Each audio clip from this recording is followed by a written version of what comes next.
오늘은 다니엘서 2장 36절에서 49절 말씀을 본문 삼아서 뜨인 돌에 의해 부서진 왕의 큰 신상의 꿈에 대한 다니엘의 해석이라는 주제를 가지고 같이 은혜난 시간 갖도록 하겠습니다. 이제 본문은 이제 그 결론 부분이죠. 다니엘 2장 느부갓네살 왕이 꿈과 꿈의 그 진술과 그 해석을 말 그대로 이제 애굽왕 바로가 꿈을 요셉이 해석한 것과 달리 여기는 이제 느부갓네살이 꿈을 꾸었지만 그 꿈과 해석을 알지 못했어요. 애굽왕 바로는 꿈을 꾸었으나 그 꿈의 해석을 하지 못해서 이제 그 요셉이 해석했죠. 여기는 이제 꿈 내용까지라도 다니엘은 해석하는 그런 어떤 꿈과 꿈 해석까지도 해석하는 이제 다니엘과 좀 비교되는 어떤 상황입니다. 그래서 이 본문에 이제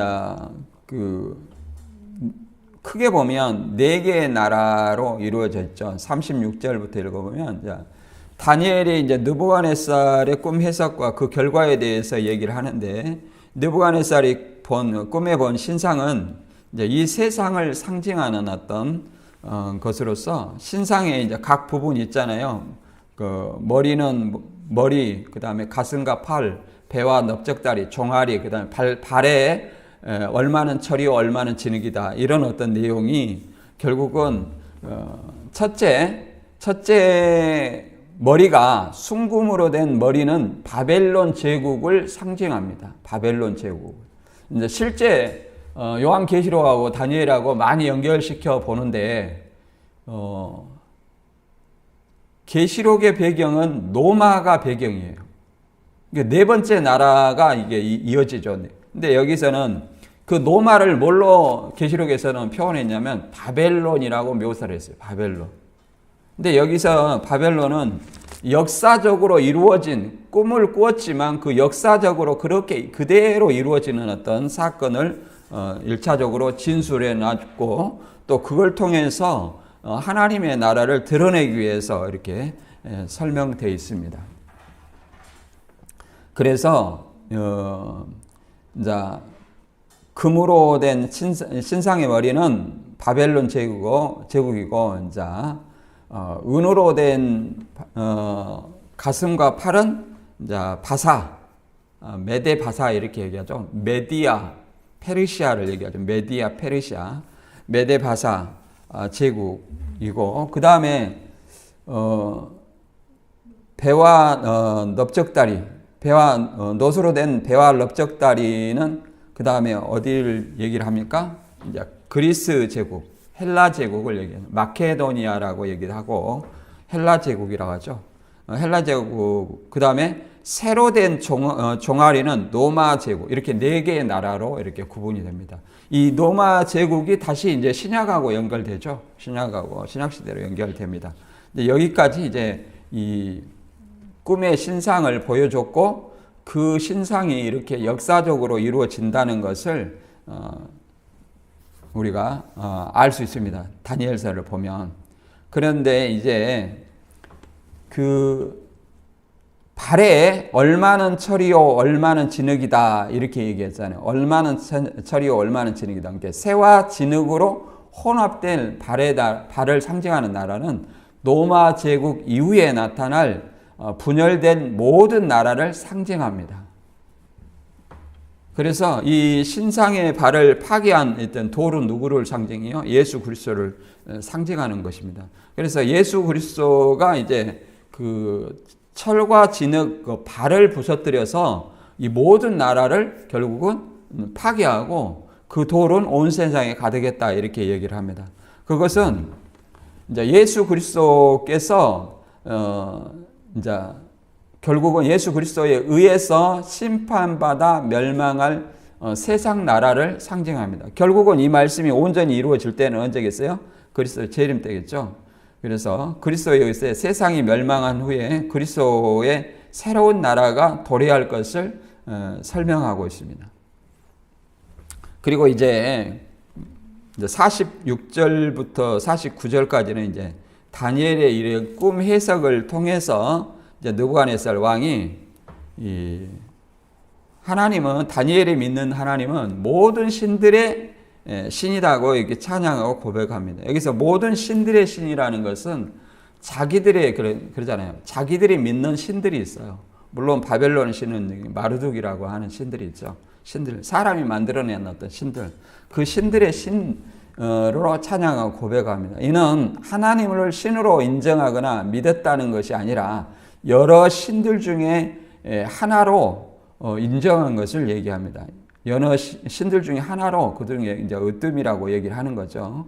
그리고 그 다음에 이제 다니엘에게 바벨론 지방을 다스리는 이제 총독으로 세우고 모든 지혜자들의 우두머리로 세웁니다. 그리고 세 친구는 바벨론 지방의 관리로 임명하는 어떤 내용이 나옵니다. 여기서 이제 우리가 알 수 있는 것은 이제 하나님의 주권 사상이 굉장히 강하게 나타나 있다는 것을 우리가 알 수 있어요. 그래서 본문 한번 읽어보고 정리하도록 하겠습니다. 다니엘서 2장 36절에서 49절입니다. 같이 읽어볼게요. 시작.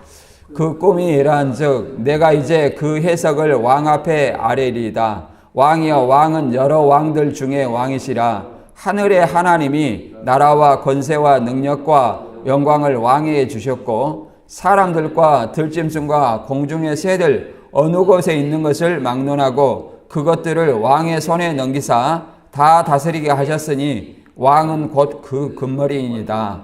왕을 뒤이어 왕보다 못한 다른 나라가 일어날 것이요 셋째로 또 똑같은 나라가 일어나서 온 세계를 다스릴 것이며 넷째 나라는 강하기가 새 같으리니 새는 모든 물건을 부서뜨리고 이기는 것이라. 새가 모든 것을 부수는 것 같이 그 나라가 문 나라를 부서뜨리고 찌을 것이며 왕께서 그 발과 발가락이 얼마는 토기장이의 진흙이요 얼마는 새인 것을 보셨은즉 그 나라가 나누일 것이며 왕께서 새와 진흙이 섞인 것을 보셨은즉 그 나라가 새같이 든든함이 있을 것이나 그 발가락에 얼마는 새요 얼마는 진흙인즉 그 나라가 얼마는 든든하고 얼마는 부서질 만한 것이며 왕께서 새와 진흙이 섞인 것을 보셨은즉 그들이 다른 민족과 섞일 것이나 그들이 피차에 합하지 아니함이 새와 진흙이 합하지 아니함 같으리이다.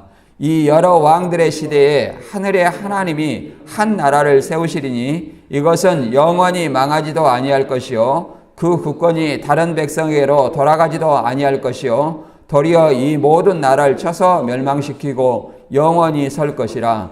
손대지 아니한 돌이 산에서 나와서 새와 녹과 진흙과 은금을 부서뜨린 것을 왕께서 보신 것은 크신 하나님이 장래일을 왕께 알게 하신 것이라. 이 꿈이 참되고 이 해석이 확실하니이다 하니 이에 느부갓네살 왕이 엎드려 다니엘에게 절하고 명하여 예물과 향품을 그에게 주게 하니라. 왕이 대답하여 다니엘에게 이르되 너희 하나님은 참으로 모든 신들의 신이요 모든 왕의 주제시로다. 내가 능히 이 은밀한 일을 나타내었으니 내 하나님은 또 은밀한 것을 나타내신 이로다. 왕이 이에 다니엘을 높여 귀한 선물을 많이 주며 그를 세워 바벨론 온 지방을 다스리게 하며 또 바벨론 모든 지혜자들의 어른을 삼았으며 왕이 또 다니엘의 요구대로 사드락과 메삭과 아벳느고를 세워 바벨론 지방의 일을 다스리게 하였고 다니엘은 왕궁에 있었더라. 아멘. 이렇게 네 개의 나라와 그 후에 분열된 나라 이렇게 설명하고 있습니다. 이런 것들이 역사적으로 이제 이루어졌다는 사실을 우리가 역사적으로도 알 수 있죠. 알 수 있어요. 이렇게 다니엘서 2장은 7장의 그 예언적 환상과 좀 연결되는 부분이 있어요. 그리고 다니엘서 2장은 하나님의 주권 사상이 강력하게 깃들어 있습니다. 그래서 이렇게 금은 놋, 철과 진흙의 그 우상의 그림을 보면 바벨론, 바사, 헬라, 로마 제국 이후 이렇게 구분이 되죠. 실제로 그 나라가 이렇게 지도를 보면 바벨론 제국이 있고, 그 다음에 페르시아 제국이 있고, 그 다음에 헬라 제국은 그리스를 얘기하고, 그리스는 곧 마게도니아를 얘기합니다. 마게도니아는 많이 들어봤죠? 사도행전에서. 그 다음에 이제 로마를 얘기를 합니다. 로마 제국. 이제 그리스 제국이 이제 이렇게 나누었죠. 그 다음에 로마 제국이 있고, 이걸 이렇게 설명을 해 놓은 겁니다. 그래서 이제 본문을 통해서 한번 읽어보도록 하겠습니다. 자, 큰 틀에 의해서 뜨인 돌에 의해 부서진 왕의 큰 신상의 해석과 그 다음에 다니엘의 이제 느부갓네살이 다니엘의 하나님을 이제 신들의 신이라고 찬양하고, 그 다음에 다니엘을 이제 모든 어떤 총독으로 세우고, 그 다음에 세 친구도 지방 관리로 임명하는 것으로 이제 나와 있습니다. 2장 36절 읽어보면, 그 꿈이 이러한즉 내가 이제 그 해석을 왕 앞에 아뢰리다. 왕이여, 왕은 여러 왕들 중에 왕이시라. 하늘의 하나님이 나라와 권세와 능력과 영광을 왕에게 주셨고, 사람과 들짐승과 공중의 새들 어느 곳에 있는 것을 막론하고 그것을 왕의 손에 넘기사 다 다스리게 하셨으니 왕은 곧 금머리이다. 왕을 뒤이어 왕보다 못한 다른 나라가 일어날 것이요, 셋째로 또 녹 같은 나라가 일어나서 온 세계를 다스릴 것이며, 셋째 나라가 강하기가 새 같으니 새는 모든 물건을 부서뜨리고 이기는 것이라. 새가 모든 것을 부수는 것 같이 그 나라가 문 나라를 부서뜨리고 찌을 것이며, 이렇게 얘기를 합니다. 일단 넷째 나라까지 이렇게 돼 있죠. 그래서 여기서 보면 넷째 나라는 다니엘서 7장 3절에 보면 이렇게 설명되어 있습니다. 7장 3절에 보면 다니엘의 환상이 이제 또 여기 7장에 나와 있죠. 큰 짐승 넷이 바다에서 나오는데 그 모양이 각각 다르더라. 첫째는 사자 같은데 독수리의 날개가 있더니 내가 보는 중에 그 날개가 뽑혔고 또 땅에서 들려서 사람처럼 두 발로 서게 함을 받았으며 또 사람의 마음을 받았더라.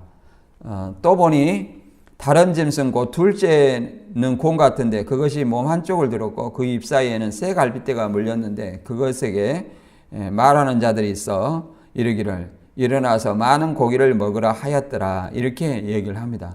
근데 이것의 해석이 뭐냐? 17절에 보면 네 큰 짐승은 세상에 일어날 네 왕이라 지극히 높으신 이의 성도들이 나라를 얻으리니 그 누림이 영원하고 영원하리라. 이렇게 얘기를 합니다. 그래서 여기서 이제 넷째 짐승의 나라를 뭐라고 말하냐면 모신자가 이처럼 이르되 넷째 짐승은 곧 땅의 넷째 나라인데 이는 다른 나라들과 달라서 온 천하를 삼키고 밟아 부서뜨리며 이제 철과 같은 나라, 곧 로마를 상징하는 나라를 이렇게 설명하고 있습니다. 그래서 금과 은과 녹과 철, 이 네 나라를 이렇게 신상으로 이렇게 설명해 주고 있고요. 이것을 다시 한번 이제 설명해 보면 넷째 나라를 어떻게 보느냐, 이게 두 가지 견해가 있어요. 넷째 나라를 저는 이제 로마로 보는 견해로 설명을 드렸습니다만은 이제 로마로 보는 견해와 그리스로 보는 견해가 이렇게 둘로 나눠집니다. 저는 이제 네 번째 나라에 대해서 로마로 보는 견해로 설명을 드렸습니다. 로마. 이제 첫 번째 나라가 이제 로마인데, 첫 번째 나라는 바벨론이죠. 바벨론은 BC 605년에서 539년까지고, 첫 번째 왕이자 가장 강력한 왕이었던 느부갓네살에 의해 이제 세워졌습니다. 그리고 두 번째 나라는 메데와 바사고 BC 539년에서 331년까지 이제 페르시아가 어디를 정복해요? 바벨론을 정복합니다. 페르시아가 이제 바벨론을 정복하는 겁니다. 그 다음에 페르시아 왕은 누구예요? 고레스죠.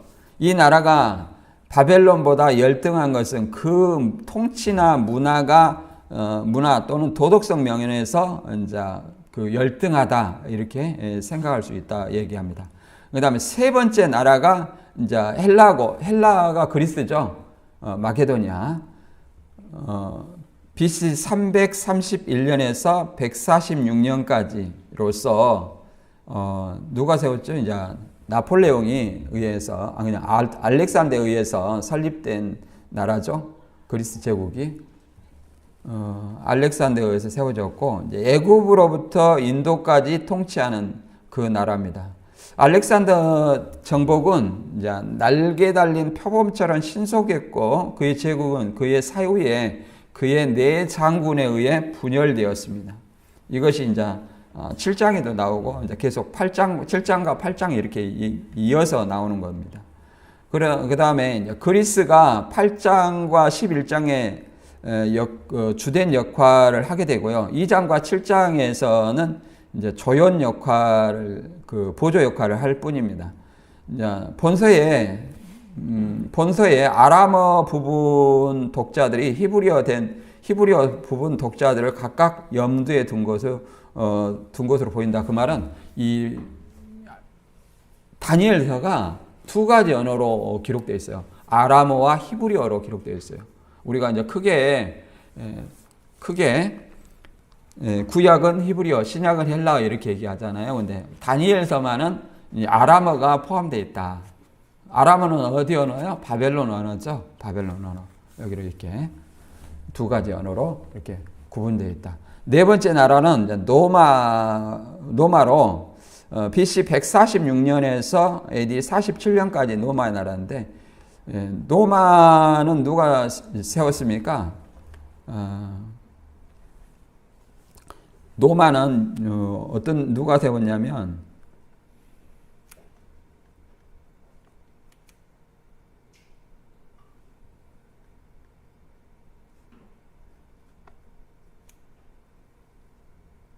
율리우스가 세웠습니다. 율리우스.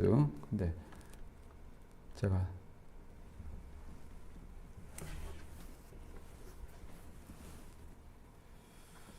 율리우스 시저가 세웠고요. 그 다음에 본서에 명확히 언급되지 않지만 11장 30절에 되고요. 이 나라를 하나님의 성도를 억압하는 분열된 제국으로 묘사하고 있습니다. 그래서 유대인들과 그리스도인들에 대한 노마의 대우로 이렇게 맞아떨어진다고 얘기를 합니다. 그래서 이제 이렇게 바벨론을 페르시아가 멸망시키고 그 다음에 이제 그 나라를 헬라 제국 알렉산더가 멸망시키고 그 나라를 또 노마 제국의 율리우스 시저가 이렇게 통치하게 되는 그렇게 쭉 이어지는 역사 속으로 이어지는 것입니다. 이런 어떤 왕들의 나라와 왕들이 이렇게 무너지고 세워지는 것은 다니엘서 2장 21절의 말씀처럼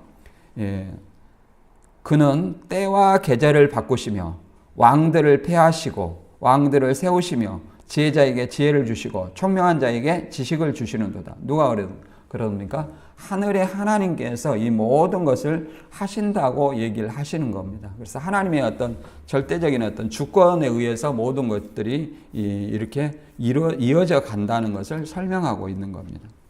그래서 다시 설명되면 이 네 나라가 정금으로 된 은으로 된 나라, 그다음에 노수로 된 나라, 철과 종아리로 된 나라, 그다음에 철과 진흙으로 된 발은 노마 제국 이후에 일어날 모든 나라를 상징하고 있고 뜨인 돌은 예수 그리스도를 통해서 성육신하고 그다음에 재림으로 인해서 이루어질 하나님 나라를 얘기를 합니다. 그래서 그리스도의 철임으로 이 땅에 하나님께서 임하셨지만 하나님 나라는 최종적인 완성은 그리스도의 어떤 재림으로 이루어지는 새하늘 새 땅에서 부활과 영생 통해서 이제 세상 나라가 하나님 나라가 되는 이런 걸로 이루어진다고 성경은 말하고 있습니다. 이게 다니엘서도 결국은 2장에도 재림 때 완성될 하나님 나라다. 이렇게 우리가 이해를 해볼 수 있습니다. 그 다음에 41절부터 읽어보면 이제 새와 진흙이 뒤섞인 발과 발가락이 이제 노마 멸망 이후의 분열의 나라라고 그랬죠. 이 나라를 이제 뜨인 돌이 이제 심판해서 하나님 나라를 세운다 이렇게 얘기하는 거죠. 다니엘서 2장 41절에서 43절 한번 읽어볼게요. 왕께서 그 발과 발가락이 얼마나 토기장이요 진흙이 얼마나 새인 것을 보셨은즉 그 나라가 나누일 것이며 왕께서 새와 진흙이 섞인 것을 보셨은즉 그 나라가 새 같은 든든함이 있을 것이나 그 발가락이 얼마나 새요 얼마나 진흙인지 그 나라가 얼마나 든든하고 얼마나 부서질 만한 것이며 왕께서 새와 진흙이 섞인 것을 보셨은즉 그들이 다른 민족과 섞일 것이나 그들이 피차에 합하지 아니함이 새와 진흙이 합하지 아니함 같으리다 이렇게 얘기를 합니다. 그래서 나라가 나누인다 이렇게 얘기하죠. 나라가 나누인다. 서로 다른 어떤 나라로 나누인다는 것 나누고 또 그 나라들이 서로 다른 민족과 섞이나 피차에 새와 진흙이 합하지 아니한 것처럼 피차에 민족들이 융합하지 아니할 것을 설명하는 겁니다. 하나로 이제 뭉치지 않은 세상 나라를 얘기를 상징을 하겠죠. 이제 넷째 철나라에 대해서 이제 네 번째 나라가 이제 노마였었죠. 그래서 이 노마 이후에 마지막 이제 발과 발가락이라고 그랬죠. 발가락은 마지막 나라에 대두할 극한의 물질주의와 종교적 배도와 반역의 상징이라고 얘기를 합니다. 이것을 뭐라고 말하냐면 섞였다는 것은 뭐예요? 바벨이라는 뜻이죠. 그래서 계시록의 바벨론과 연결 짓습니다. 그러나 그 계시록의 이제 바벨론이라고 이 다니엘서에서 바벨론은 실제 바벨론을 의미하지만 계시록에서 바벨론은 누구를 얘기해요? 노마를 얘기합니다. 노마를 당시의 노마를 상징합니다. 왜 그러냐면 그 당시 그 소아시아 7교회 사도 요한이 편지를 보냈어요. 보낼 때 누구를 의식해서 그 편지를 썼겠어요? 로마를 의식해서 쓴 것입니다. 그들은 로마 치하에서 박해받고 있는 그리스도인들은 바벨론 하면 예루살렘을 멸망시킨 나라 이렇게 금방 이해를 한다는 거예요. 그래서 자기를 박해하고 있는 나라 이렇게 금방 이해를 합니다. 그래서 이 나라가 이렇게 쭉 노마는 공화정의 나라예요. 공화정의 나라고 이제 철처럼 단단한 이유를 뭐라고 하냐면 이기는 것이다 이렇게 얘기합니다. 철처럼 단단한 이기는 것이다. 그래서 이제 순차적으로 이제 바벨론, 페르시아, 그리스, 로마에 이렇게 무너졌던 것을 얘기를 하죠. 근데 문명들이 그런 과정이 했습니다. 그러나 결국은 이 모든 나라를 무너뜨린 것은 뭐예요? 예수 그리스도를 상징하는 뜨인 돌이다 이렇게 얘기를 합니다. 그래서 예수 그리스도 서로 분리되었던 나라들이 예수 그리스도를 통해서 이제 하나가 되는 그런 어떤 일이 뭐냐? 우리가 창세기 11장에 보면 바벨탑을 쌓음으로 인해서 하나님을 대적하여서 그러잖아요. 하나님을 대적하여서 언어를 흩으셨고 민족들을 흩으셨죠. 그것이 이제 흩어지게 만드셨는데 다시 사도행전 2장을 통해서 오순절 성령 사건을 통해서 이제 복음으로 모든 민족들을 뭐하게 하는 거예요? 하나로 만드시는 거예요. 하나로. 유대인과 이방인이 갈라졌으나 예수님의 그리스도의 피로 인해서 하나로 만드시는 거예요. 그게 에베소 2장 13절과 14절에 나옵니다. 그러나 전에 하나님을 멀리 떠나 있던 여러분이 이제는 그리스도 예수님 안에서 그리스도의 피로 하나님과 가까워졌습니다. 예수님은 우리의 평화가 되시는 분입니다. 그분은 유대인과 이방인을 갈라놓은 담을 헐어서 둘이 하나가 되게 하셨습니다. 유대인과 이방인을 갈라놨어요. 뭘로? 혈통으로, 율법으로 갈라놨어요. 그건 뭘로? 그리스도의 십자가로 인해서 그리스도의 복음으로 인해서 이렇게 이제 유대인과 이방인의 차별이 없이 이제 하나가 되게 하셨다 이렇게 얘기를 합니다. 뭐 갈라디아서 뭐 1장 20절 이하에도 그런 말이 나와 있죠. 그리고 하나님은 그리스도께서 흘리신 십자가의 피로 평화의 길을 열어 하늘에 있는 것이든 땅에 있는 것이든 모든 것을 그분을 통해서 자기와 화해하게 하셨습니다. 이렇게 얘기를 합니다. 그래서 이제 44절 이하를 보면 44절 이하에 보면 이제 뜨인 돌이 상징하는 영원한 메시아 왕국이 등장합니다. 우리가 뜨인 돌은 예수님이라는 것을 너무나 잘 알고 있습니다.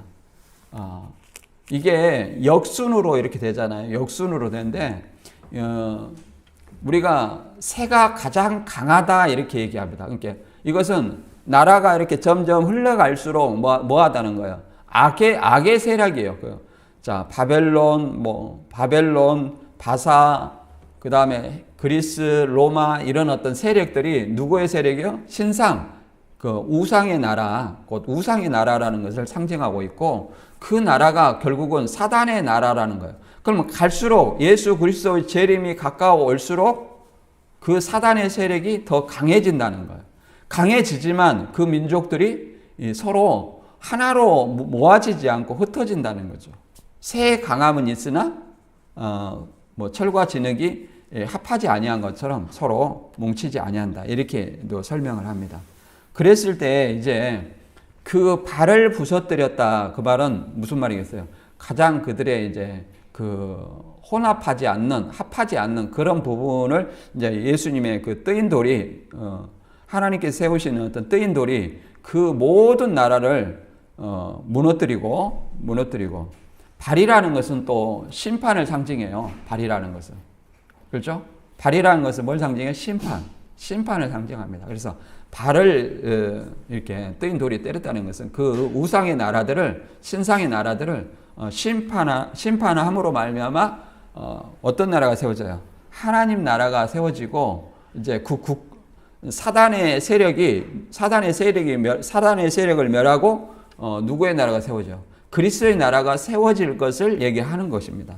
2장 44절에 보면 이 여러 왕의 시대에 하늘의 하나님이 한 나라를 세우시리니 이것은 영원히 망하지도 아니할 것이요 그 후권이 다른 백성에게 돌아가지 아니할 것이요 도리어 이 모든 나라를 쳐서 멸망시키고 영원히 설 것이라. 손대지 아니한 돌이 산에서 나와서 새와 녹과 진흙과 은금을 부서뜨린 것을 왕께서 보신 것은 크신 하나님이 장래일을 왕께 하신 것이라. 이 꿈이 참되고 이 해석이 확실하니이다 하니 이렇게 말합니다. 이게 손대지 아니한 돌, 인간이 아니라는 것, 인간의 어떤 몸으로 이 사람의 몸 속에서 태어난 것이 아니라 하나님이 육신으로 오신 성육신하신 예수님을 얘기한 겁니다.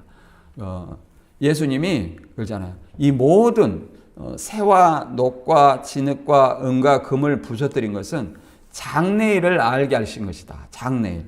그러니까 이 모든 그 금, 은, 노, 그 다음에 철 이런 철 이후에 철과 진흙 이런 어떤 나라들이 실제로 그렇게 일어났고 또 이 손대지 아니한 돌, 뜨인 돌이 이 모든 우상의 나라를 쳐서 심판하고 하나님 나라를 세울 것은 이게 장래일을 얘기한다.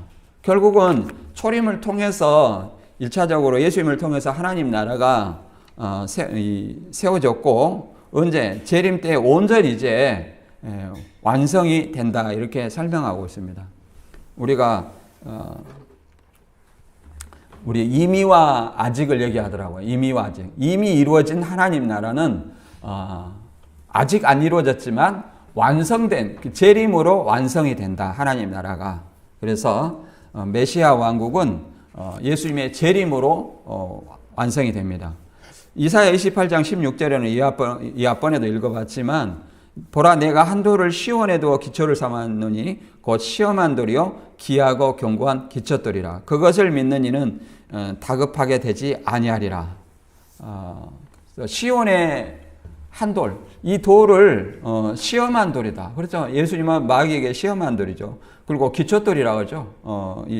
우리의 마음의 성전을 짓는 기초돌이다. 이렇게 이야기합니다. 그리고 베드로전서 2장 7절과 8절에는 믿는 너희에게는 보배이나 믿지 아니한 자에게는 건축자의 버린 그 돌이 모퉁이의 머릿돌이 되고 또한 부딪히는 돌과 걸려 넘어지게 하는 바위가 되게 되었다 하였느니라. 그들의 말씀을 순종하지 아니함으로 넘어지나니 이는 그들이 이렇게 정하신 것이라. 그러잖아요. 예수님을 믿는 사람들은 그것이 기초돌이지만, 모퉁이의 머릿돌로서 기초돌이지만, 마음의 성전을 짓는 기초돌이 되지만, 그렇지 아니한 자는 말 그대로 부딪히는 돌과 걸려 넘어지게 하는 돌밖에 안 된다. 이렇게 얘기합니다. 이것은 뭐예요? 순종하는 자와 순종하지 않는 자의 어떤 차이를 분명하게 설명하고 있습니다. 넘어진다는 것은 결국은 뭘 얘기할까요? 결국은 예수님을 믿지 아니함으로 받을 형벌을 의미하고 있습니다. 그래서 우리가 계시록에 보면 이제 계시록과 연관된 내용인데요. 모든 나라를 상징하는 것이 뭐예요? 바벨론의 온갖, 계시록 18장에 보면 온갖 귀신의 처소와 가증한 곳에 새의 모이는 곳이 되었도다. 이렇게 얘기합니다. 그 나라를 하나님께서 불로 심판을 한다는 거예요. 이 불로 심판한다는 것은 예수님의 재림하실 때 불로 심판한다는 것은 뭐 핵폭탄을 얘기하는 것이 아니라 영벌을 얘기하는 거예요. 항상 심판과 구원, 그 다음에 영벌과 영생, 그 다음에 지옥과 천국, 이렇게 예수님 재림하는 즉시 갈라지는 거예요. 즉시 갈라진다. 그래서 영벌을 의미하는 거예요. 그러므로 말미암아 이제 그것을 어떻게 설명했냐면 계시록 19장에서는 그리스도께서 이제 재림하심으로 말미암아 사단의 세력과 사단의 그 짐승의 세력과 예수님의 세력이 이렇게 전쟁을 일으킵니다.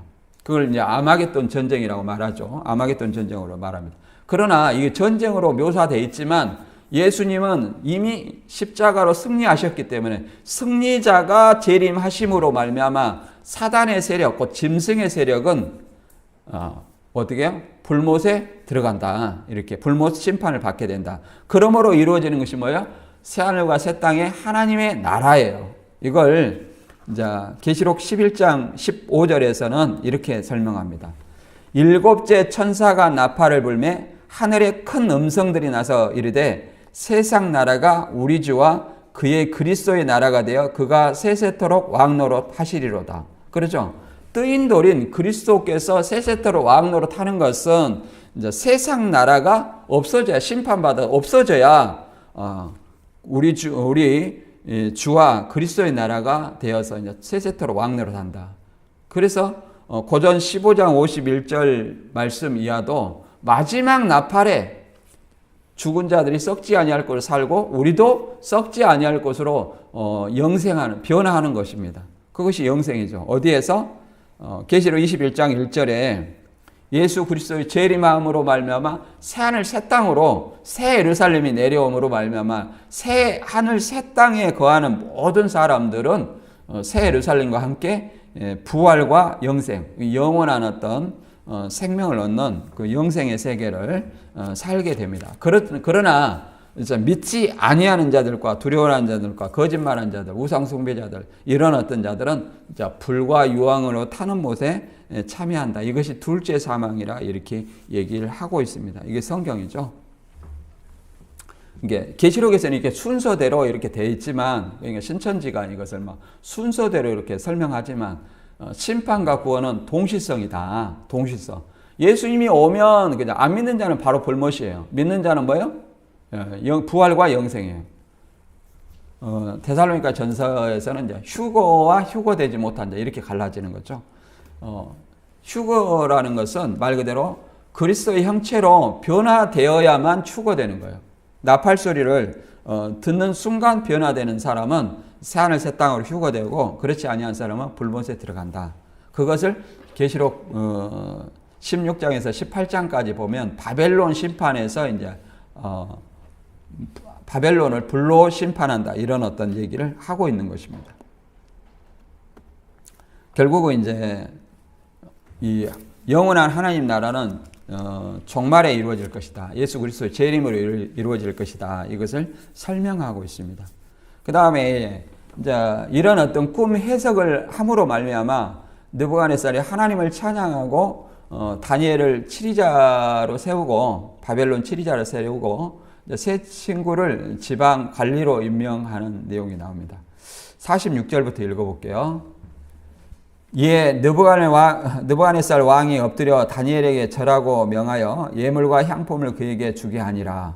왕이 대답하여 다니엘에게 이르되 너희 하나님은 참으로 모든 신들의 신이시요 모든 왕의 주제시로다. 내가 능히 이 은밀한 것을 나타내었으니 내 하나님은 또 은밀한 것을 나타내시는 이시로다. 왕이 이에 다니엘을 높여 귀한 선물을 많이 주며 그를 세워 바벨론 온 지방을 다스리게 하며 또 바벨론 모든 지혜자의 어른을 삼았으며 왕이 또 다니엘의 요구대로 사드락과 메삭과 아벳느고를 세워 바벨론 지방의 일을 다스리게 하였고 다니엘은 왕궁에 있었더라. 이렇게 얘기합니다. 이제 꿈 해석을 하니까 이제 느부갓네살 왕이 결국은 다니엘에게 절하고 또 다니엘이 믿는 하나님을 찬양하는 어떤 내용이 나옵니다. 결국은 이 다니엘에게 절한다는 것은 어떤 최고의 예우를 표하는 것이죠. 하나님이라서 그러나 다니엘이 하나님은 아니죠. 이제 우리가 성경에 신약에 보면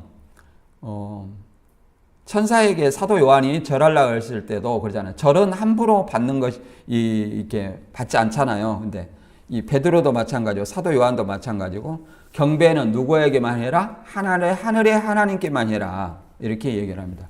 사도행전 10장 25절에도 베드로가 들어올 때 고넬료가 맞아 발 앞에 엎드려 절하니 이 베드로가 이르되 일어서라 나도 사람이라 하고 이렇게 설명합니다. 나도 사람이다 이렇게 얘기하죠. 나 경배받을 대상이 아니라 나는 보통 너희와 같은 인간이다 이렇게 얘기하죠. 이제 고넬료가 절하는 것은 왜 그러겠어요? 천사가 고넬료가 고넬료의 구제와 기도가 하늘에 상달되어서 그렇죠? 하늘에 상달된 거예요. 이게 고넬료의 구제와 기도가 얼마나 참되고 신실했으면 하늘에 상달이 되었겠는가. 그래서 천사가 그를 통해서 고넬료를 구원시키기 위해서 요바에 있는 베드로를 청합니다. 이 베드로를 청해서 베드로를 청할 때 이제 짐승의 환상 있죠. 짐승을 싼 보자기 환상. 이게 3번이나 내렸잖아요. 베드로는 뭐라고 그랬습니까? 베드로는 이렇게 말했죠. 나는 부정한 것을 절대 지금까지 먹어본 일이 없습니다. 그러니까 하나님이 뭐라고 그랬냐면 하나님이 깨끗하다 하신 것을 내가 속되다 하지 말라. 그러면 보자기에 싼 짐승은 이제 부정한 짐승을 얘기하는 거예요. 바꿔 말하면 구약의 율법에 정한 짐승과 부정한 짐승 있죠. 정한 짐승은 먹었잖아요. 부정한 짐승은 못 먹었어요. 되새김질하고 발굽이 갈라진. 되새김질을 한다는 것은 뭘 의미합니까? 우리가 양식이 말씀이죠. 말씀을 계속 상고하는 걸 얘기하는 겁니다. 그러니까 발굽이 갈라졌다는 것은 발은 뭐예요? 내 길을 정한다는 거. 길이 갈라졌다는 거죠. 스스로 갈라진 길을 내가 선택하는 거예요. 스스로. 선택하는 것을 의미합니다. 그런데 이거 이제 신약에서 사도행전에서는 뭘 의미하는 걸로 나와요? 결국은 유대인과 이방인을 이렇게 구분하는 걸로 나와요. 정한 짐승은 유대인을 상징하고 부정한 짐승은 누구를 상징해? 이방인을 상징한다. 그 이방인도 하나님이 깨끗하게 했다는 것은 이방인도 복음을 통해서 이제 하나님이 받으시겠다. 이런 어떤 의미로 해석이 됩니다. 그래서 이제 베드로를 청해가지고 베드로가 오니까 이렇게 베드로가 들어올 때 이제 고넬료가 경배를 하는 거죠. 나도 사람이라 이렇게 경배받지 않았죠. 오직 신들의 신은 모든 신들의 신은 하나님과 예수님을 얘기를 합니다. 우리는 삼위일체 하나님이라고 얘기를 하죠. 고전 8장 5절과 6절에 보면 비록 하늘에나 땅에나 신이라 불리는 자가 있어 많은 신과 많은 주가 있으나 그러나 우리에게는 한 하나님 곧 아버지가 계시니 만물이 그에게서 났고 우리도 그를 위하여 있고 또한 한 주 곧 한 주 예수 그리스도께서 계시니 만물이 그로 말미암았고 우리도 그로 말미암느니라 이렇게 얘기합니다. 그래서 하늘에나 땅이나 신이라 불리는 자가 있어 많은 신과 많은 주가 있다. 이 말은 인간들이 만들어낸 많은 신, 그랬었잖아요. 그리스 로마의 신화의 신들이 있잖아요. 그 신들을 얘기합니다. 그리고 또 황제도 신으로 만들었죠. 그리고 보이지 않는, 알지 못하는 신, 이런 인간들이 만들어 놓은 신화 속의 신들이 있습니다. 그리고 그 신과 주가 있으나 오직 이 모든 만물을 창조하시고 모든 만물을 만드신 분은 하나님 아버지와 예수 그리스도를 얘기를 합니다. 우리도 하나님과 예수님을 통해서 났다. 이렇게 설명하고 있습니다. 그래서 우리가 이것을 통해서 결국은 얘기하고자 하는 것은 다니엘이 꿈 잘 풀어가지고 뭐 혼자 꿈을 푸는 것 아니고 하나님이 모든 것들을 이렇게 느부갓네살에게 알게 하시게 하기 위해서 다니엘에게 그 지혜를 하나님이 은밀한 어떤 것을 알게 하셨다 이렇게 얘기를 합니다. 이게 느부갓네살이 꾼 그 큰 신상의 꿈은 하나님이 그렇게 이루시겠다는 어떤 그 계획을 말씀하신 것이고 그 계획대로 역사를 이루어 오시는 거예요. 그 계획대로. 우리가 사도행전 17장 26절에 보면 어떤 말이 있냐면 모든 경계와 이거 한번 읽어볼까요? 사도행전 17장 26절.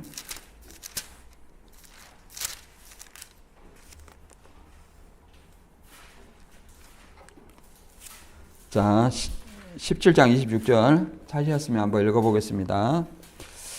시작. 인류의 모든 족속을 한 혈통으로 만드사 온 땅에 살게 하시고 그들의 연대를 정하시며 거주의 경계를 정하셨으니 이는 사람으로 혹 하나님을 더듬어 찾아 발견하려게 하신 이로되 그는 우리 각 사람에게 멀리 계시지 아니하도다. 아멘. 그러잖아요. 인류의 모든 족속을 한 혈통으로 만드시고 온 땅에 살게 하시고 그들의 연대를 정하시고 거주의 경계를 정하시고 그러니까 왕을 세우시고 그 나라를 세우시고 또 패하게 하시는 것도 다 누구예요? 하나님이다. 하나님이다. 그러니까 하나님이 지금 느부갓네살의 꿈에 이렇게 꿈을 보여준 것은 하나님께서 그렇게 이루시겠다는 거예요. 실제로 그 역사를 그렇게 이루어 왔다는 겁니다. 그리고 마지막에는 이제 뜨인 돌, 곧 예수 그리스도를 통해서 영원한 하나님 나라를 이루실 것을 이 다니엘 통해서 설명하고 있어요.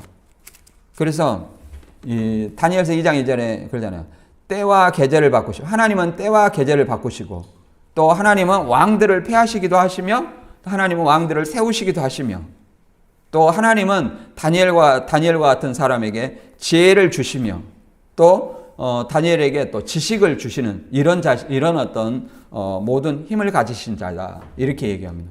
그래서 이 다니엘서를 통해서 우리가 알 수 있는 것은 하나님의 절대적인 어떤 주권 아래 우리가 있다. 하나님이 계획하신 것을 하나님이 그렇게 이루신다. 내가 내 손으로 하나라도 검은 것을 희게 하지 못하고 흰 것을 검게 하지 못한다. 결국은 우리는 하나님의 절대 주권 아래서 살 수밖에 없다. 이것을 로마서 9장 16절에 보면 이렇게 말합니다. 에서와 야곱을 통해서 이제 이런 얘기도 하지만 또 누구냐면 애굽왕 바로를 세우신 것도 하나님을 나타내고자 하기 위해서 애굽왕 바로를 세웠다 이렇게 말합니다. 그러므로 하나님의 축복은 사람이 원하거나 노력한다 해서 받는 것이 아니라 하나님께서 자비를 베푸셔야 받습니다. 하나님은 바로에게 내가 너를 세운 것은 내 능력을 너에게 보여 내 이름을 온 세상에 퍼지도록 하기 위해서다라고 말씀하셨습니다. 그러니까 바로를 세운 것도 하나님의 능력을 알리기 위해서다. 그러면 이 느부갓네살에게 이 꿈을 꾸게 하고 그 역사를 이루어가는 것도 누구를 드러내기 위해서 하나님의 능력을 있잖아요. 하나님의 능력을 온 세상에 드러내기 위해서다.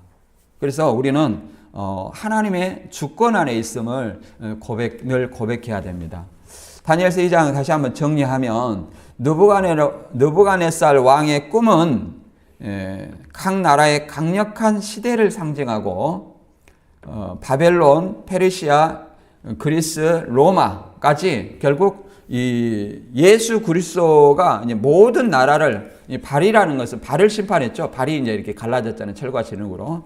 이게 분열된 나라 속에서 분열된 오늘날까지 로마 제국 이후에 오늘날까지를 얘기를 하겠죠. 재림 때까지 그 나라를 심판하시고 이제 새하늘을 예수님이 재림을 통해서 세우시는 새하늘 새 땅 영원한 나라를 세우실 것을 얘기를 하는 겁니다. 왕은 이를 듣고 하나님을 찬양했지만 여러 신들 중에 하나로 으뜸으로 인정한 것입니다. 진실로 믿은 것이 아니라. 다니엘과 그의 친구들은 바벨론 총독과 지혜자의 우두머리를 세우셨고 세 친구는 지방 관리로 임명되어 이제 그들의 신실함을 통해서 이제 하나님의 영광을 드러내는 일을 하셨습니다. 우리도 마찬가지로 이 하나님의 절대 주권 아래 있다는 사실을 내가 믿으면 우리가 기도, 우리가 말씀을 통해서 우리의 믿음이 자라나고 또 내가 하는 일이 하나님의 섭리 안에서 행해진다는 그런 사실을 통해서 하나님께 영광을 돌려드리는 저와 여러분이 되시길 주님의 이름으로 축원합니다.